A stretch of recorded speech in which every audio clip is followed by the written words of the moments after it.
ये महाराज जी तो बहुत जानते हैं, बताओ इसको परीक्षा लेने के लिए तेरे बच्चे को मैं अपने गोदी में, मेरे बच्चे को तेरे गोदी में, लेकिन महाराज को बता दिए है ना। तो कहे रोनी तेरे गोदी में जो बैठे है ना वो तो फिर पास परमेश्वर का स्वरूप है, ये यशोदा मैया के लाल है। कभी कभी ये इसको लोग वसुदेव देवकी नंदन भी कहेंगे, इसका अनंत नाम है लेकिन ये हर युग में इसका स्वरूप बदलता है। और एक द्वापर युग है और कृष्ण के स्वरान है, एक काला है इसलिए इसका नाम कृष्ण होगा।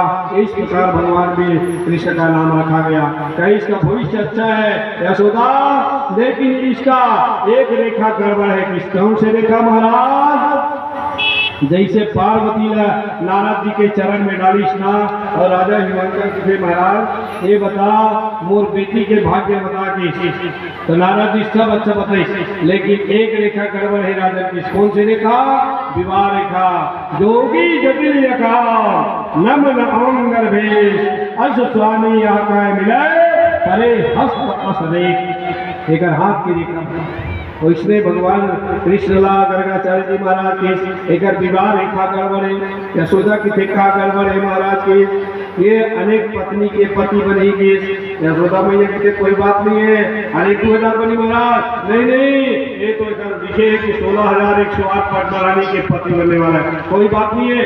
यार बेटा एक जन है बहुत जवान होती यशोदा मैया, कोई बात नहीं, बहुत 16,108 पटा ही जवान होती इस प्रकार से, क्योंकि जिसका जन्म स्थान पर मंगल बैठा हो उसका विवाह रेखा के अनेक पत्नी होते हैं।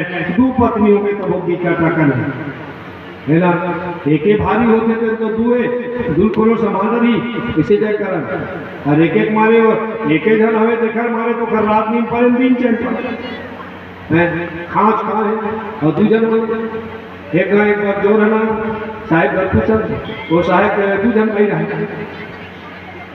और साहेब मखाड़ी काम करे 80,000 महीना रात